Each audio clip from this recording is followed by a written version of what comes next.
자비하신 하나님께 감사를 드립니다. 저희들을 교회로 부르시고 교회로 살아갈 수 있도록 은혜를 주시니 감사드립니다. 이 하루도 주의 백성다운 삶을 살아갈 수 있도록 우리를 성령으로 충만케 하여 주옵소서.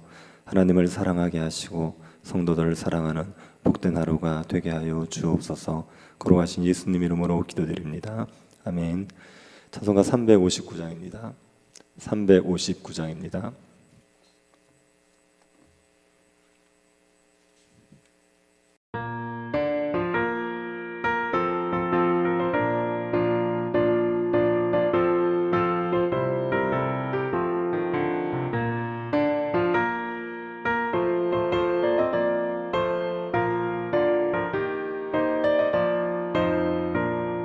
천상을 향해 가는 성도들아, 앞길의 장애를 두려워 말라. 성령이 너를 인도하시리니 왜 지체를 하고 있느냐. 앞으로 천상을 향해 나가세. 천상문만 바라보 나가세. 모든 천사 너희를 영접하라. 문 앞에 기다려 서 있네. 너 가는 길을 누가 비웃거든 확실한 증거를 보여주어라. 성령이 친히 건너하여 주사 그들도 참 길을 찾으리. 앞으로 천상을 향해 나가세. 천상문만 바라보 나가세. 모든 천사 너희를 영접하라. 문 앞에 기다려 서 있네.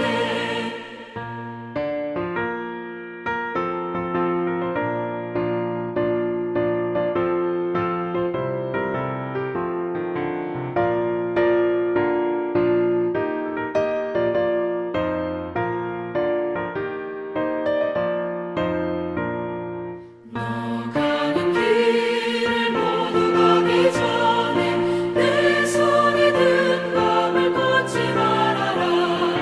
조막이 흉계 모두 깨뜨리고 끝까지 잘 싸워 이겨라. 앞으로 천상을 향해 나가세. 천상문만 바라보 나가세. 모든 천사 너희를 영접하라. 문 앞에 기다려 서 있네.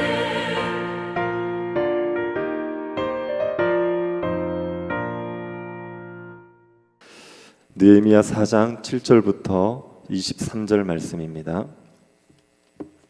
느헤미야 4장 7절부터 23절입니다. 자, 이어서 한 절씩 교도하겠습니다. 찾으셨으면 교도하도록 하겠습니다. 산발락과 도비아와 아라비아 사람들과 암몬 사람들과 아스돗 사람들이 예루살렘 성이 중수되어 그 허물어진 틈이 메꾸어져 간다함을 듣고 심히 분노하여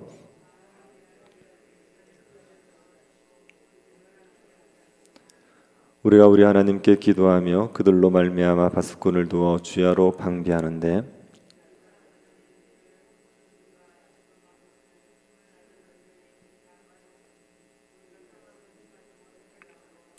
우리의 원수들은 이르기를 그들이 알지 못하고 보지 못하는 사이에 우리가 그들 가운데 달려 들어가서 살육하여 역사를 그치게 하리라 하고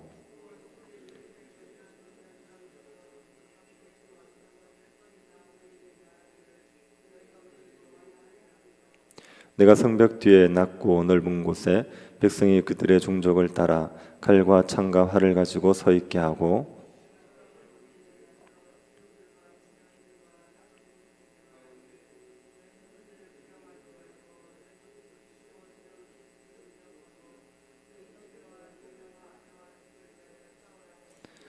우리의 대적이 우리가 그들의 의도를 눈치챘다 함을 들으니라.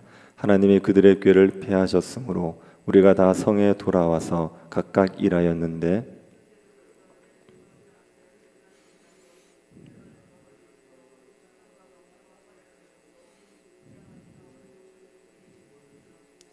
성을 건축하는 자와 짐을 나르는 자는 다 각각 한 손으로 일을 하며 한 손에는 병기를 잡았는데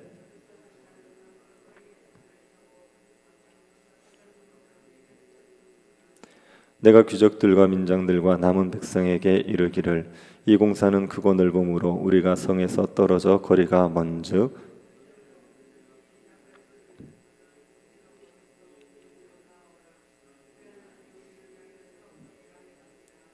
우리가 이같이 공사하는데 무리의 절반은 동틀 때부터 별이 나기까지 창을 잡았으며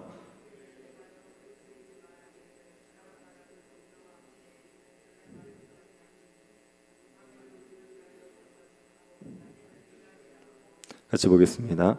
나나 내 형제들이나 종자들이나 나를 따라 바수하는 사람들이나 우리가 다 우리의 옷을 벗지 아니하였으며 물을 기르러 갈 때에도 각각 병기를 잡았느니라. 아멘.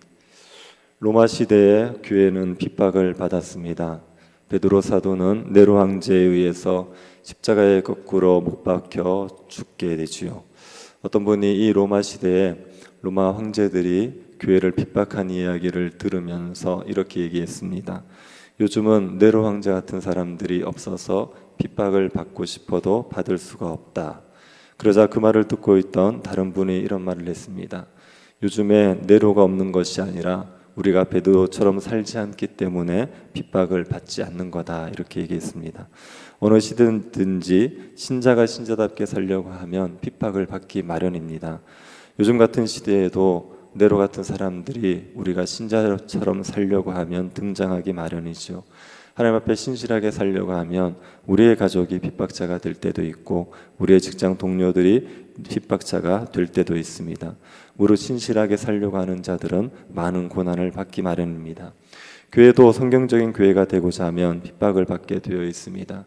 교회를 핍박하는 대적들이 등장하고 대적들의 위협이 있게 되어 있습니다. 이런 대적들의 핍박이 있을 때, 대적들의 위협이 있을 때 우리가 어떻게 해야 되는지를 알고 있어야 되지요. 오늘 본문을 보면 대적들의 위협이 있을 때 우리가 어떻게 해야 되는지를 배울 수가 있습니다. 느헤미야가 성벽 재건 공사를 시작했을 때 대적들이 방해를 했습니다. 첫 번째 방해가 조롱이었습니다.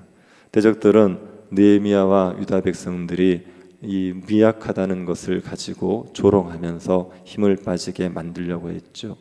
여기에 대해서 느헤미야가 어떻게 대응을 했습니까? 아무런 대꾸를 하지 않았습니다. 그들이 무슨 말을 하든지 간에 거기에 대해서 대꾸하지 않습니다. 하나님 앞에 기도해서 그 대적들의 심판을 맡기고 느헤미야는 성벽 재건 공사를 열심히 했습니다. 마음 들여 공사를 계속 진행했습니다. 그러자 대적들이 조롱을 했지만 성벽 재건 공사는 성벽의 절반 높이까지 진행이 될 수가 있었죠. 대적들이 조롱을 할 때 그 조롱에 맞대응하지 않는 게 가장 지혜로운 겁니다. 조롱에 맞대응하고 있으면서 공사를 못하게 되면 대적들의 의도에 넘어가는 게 되는 겁니다. 그래서 조롱은 맞대응하지 않습니다. 오히려 우리가 해야 될 일에 집중하면서 조롱이 아무 의미 없다는 것을 보여주는 게 가장 좋은 방법입니다. 대적들이 조롱을 하자 해도 느헤미야가 꿈쩍도 하지 않고 공사를 계속 진행하자 대적들은 방법을 바꿉니다. 위협을 하기로 합니다. 조롱에 아무런 효과가 없자 그 다음에는 위협을 해서 전쟁을 해서 유다 백성들을 괴롭히겠다, 그들을 치겠다 이렇게 얘기합니다. 대적들의 위협이 있자 느헤미야도가 조치를 취하지요. 두 가지 조치를 취합니다. 우선 하나님 앞에 기도를 했습니다. 하나님 앞에 기도하면서 하나님의 도우심, 보호하심을 구했죠. 그러고 나서 파수꾼을 세우게 됩니다. 실제적으로 전쟁이 있을 때 그것을 막기 위해서 파수꾼을 세우지요. 대적들의 위협이 있을 때 이 두 가지를 같이 하는 게 필요합니다. 먼저 하나님 앞에 기도하셔야 됩니다. 하나님께 도움을 구하셔야 됩니다. 그러고 나서 파수꾼을 세우는 방비를 같이 해야 되죠. 실질적으로 우리에게 필요한 방비를 같이 해야 됩니다. 기도와 방비 이 두 가지가 대적들의 위협이 있을 때 해야 될 일입니다. 느헤미야가 이 두 가지를 했습니다. 하지만 이것으로 유다 백성들의 두려움을 막을 수가 없었습니다. 유다 백성들은 마음이 흔들리기 시작했습니다. 10절을 다시 한번 보시겠습니까? 유다 사람들은 이르기를 흙무더기가 아직도 많거늘 짐을 나르는 자의 힘이 다 빠졌으니 우리가 성을 건축하지 못하리라 하고, 지금 아직 할 일이 많이 남아 있는데 사람들의 힘이 빠져버렸습니다. 안 그래도 일이 힘든데 대적들의 위협까지 있으니까 사람들이 일을 할 힘을 다 잃어버린 겁니다. 그래서 유다 백성들이 뭐라고 합니까? 우리가 성을 건축하지 못하겠다 얘기하는 겁니다. 공사가 중단될 위기에 처하게 되었습니다. 그리고 대적들은 계속 위협을 해옵니다. 11절을 보십시오. 우리의 원수들은 이르기를 그들이 알지 못하고 보지 못하는 사이에 우리가 그들 가운데 달려 들어가서 살육하여 역사를 그치게 하리라 하고, 알지 못하는 사이, 보지 못하는 사이 우리가 가서 그들을 다 죽이고 그리고 공사를 중단시키겠다, 이런 소문들을 계속 내고 있는 겁니다. 그러자 이 대적들, 원수들의 근처에 살고 있던 유다 백성들이 너무 두려워해서 빨리 우리를 도와달라, 이런 요구를 느헤미야에게 계속합니다. 12절을 한번 보십시오. 그 원수들의 근처에 거주하는 유다 사람들도 그 각처에서 와서 10번이나 우리에게 말하기를 너희가 우리에게로 와야 하리라 하기로. 대적들의 근처에 사는 유다 백성들은 느헤미야에게 와서 10번이나 빨리 와서 우리를 도와주십시오, 그렇게 도움을 요청하는 겁니다.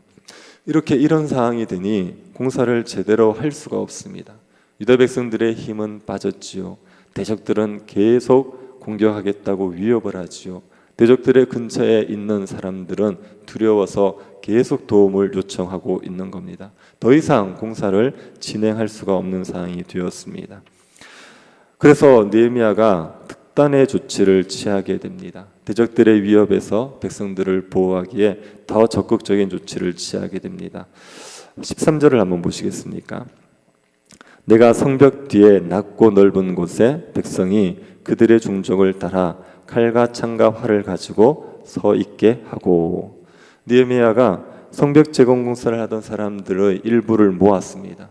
그리고 칼과 창과 활을 들게 했습니다. 군대를 조직한 겁니다.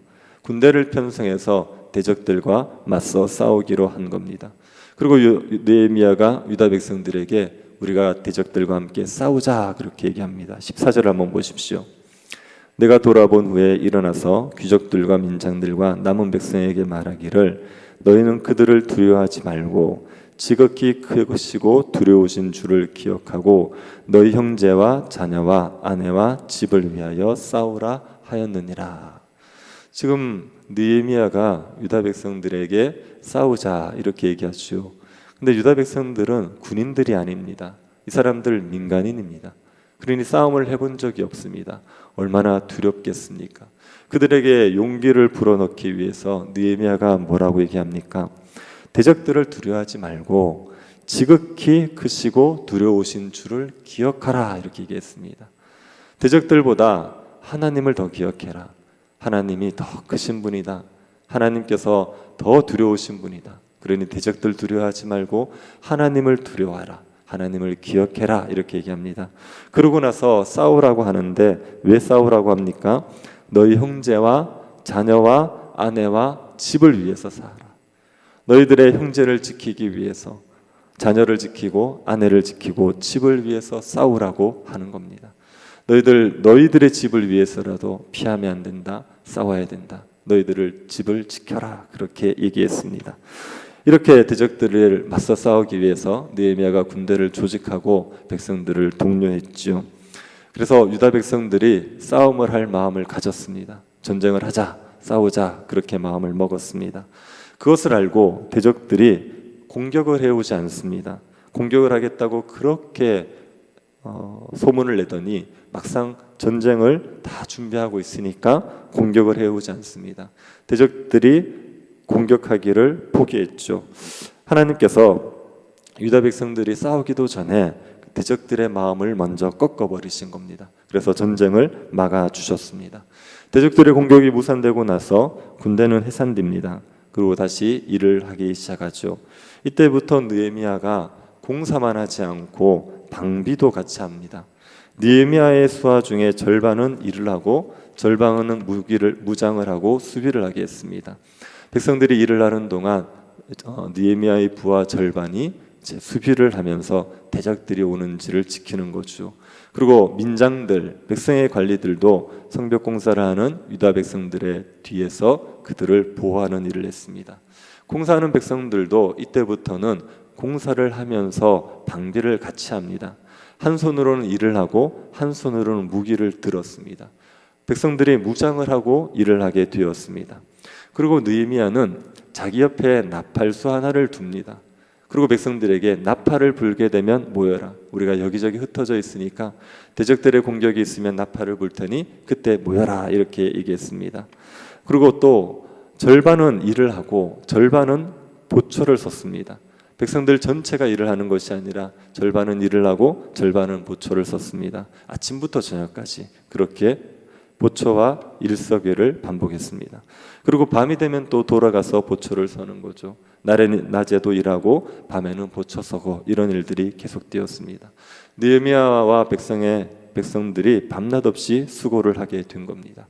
유다 백성들이 정말 힘들었을 것 같지 않습니까? 아침부터 저녁까지 보초를 서고 일을 합니다. 저녁이 되면 밤이 되면 돌아가면서 보초를 씁니다. 이게 얼마나 힘들었겠습니까? 아마 죽을 만큼 힘들었을 겁니다. 대적들의 방해가 없었으면 이렇게까지 힘들지는 않을 일입니다. 공사만 했으면 이 정도로 힘들지는 않았겠죠.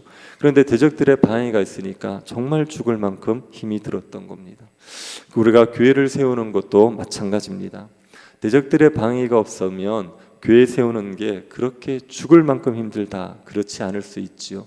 교회 세우는 게 힘들긴 하지만 그래도 그렇게 힘들진 않을 수 있습니다.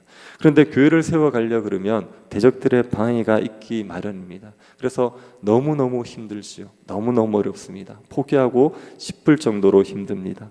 그럴 때 우리가 싸움을 포기하면 안 되지요. 대적들의 위협이 두려워서 싸움을 포기하면 안 됩니다. 교회를 헤아려는 자들이 있고 교회를 무너뜨리는 자들이 있을지라도 그래도 우리가 싸움을 포기하지 말고 교회를 충만하게 세우기 위해서 싸워야 합니다.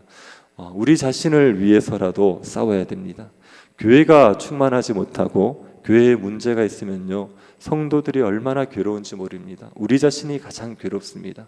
교회 와서 예배 드리는 것도 은혜가 되지 않고 교회 생활이 너무 은혜가 되지 않으면 정말 괴로워서 견딜 수가 없습니다. 우리 자신을 위해서라도 교회를 충만하게 하기 위해서 싸워야 됩니다.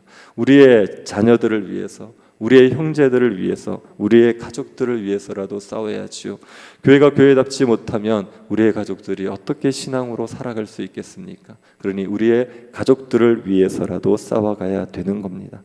우리가 하나님이 교회를 세워갈 때 여러 가지 대적들의 위협이 있고 어려움이 있을 때 그때 하나님을 기억합시다.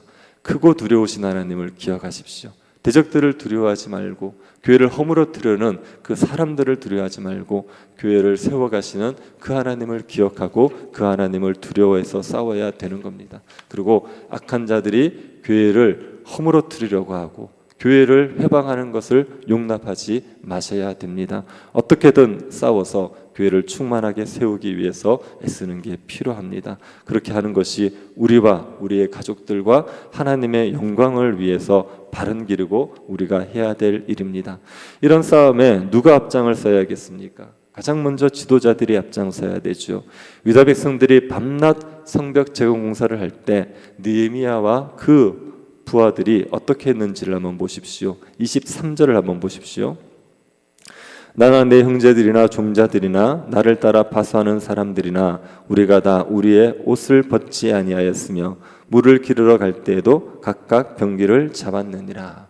느헤미야와 그 형제들, 그 부하들이 파수하면서 옷을 벗지 않았습니다. 무장을 해제하지 않고 지냈습니다. 물을 기르러 갈 때도 병기를 잡았습니다. 손에서 병기를 놓지 않습니다. 유다 백성들이 밤낮 수고할 때 느헤미야와 그의 부하들이 앞장서서 수고를 한 겁니다. 우리가 싸움을 할 때도 지도자들이 앞장서서 싸우는 겁니다.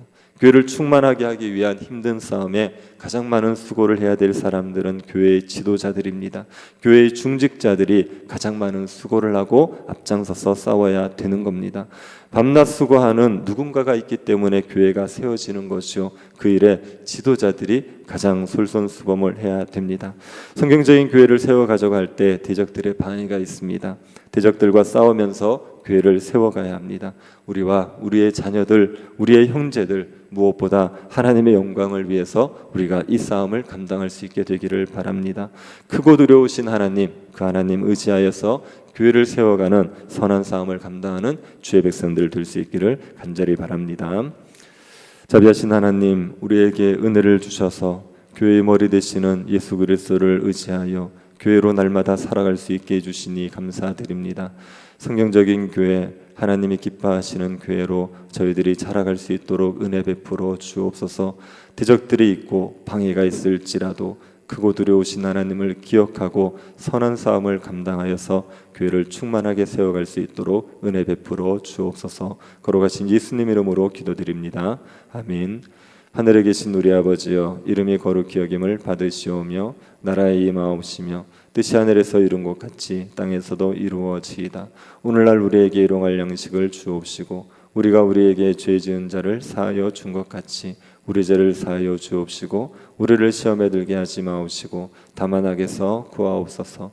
대개 나라와 권세와 영광이 아버지께 영원히 있사옵나이다. 아멘.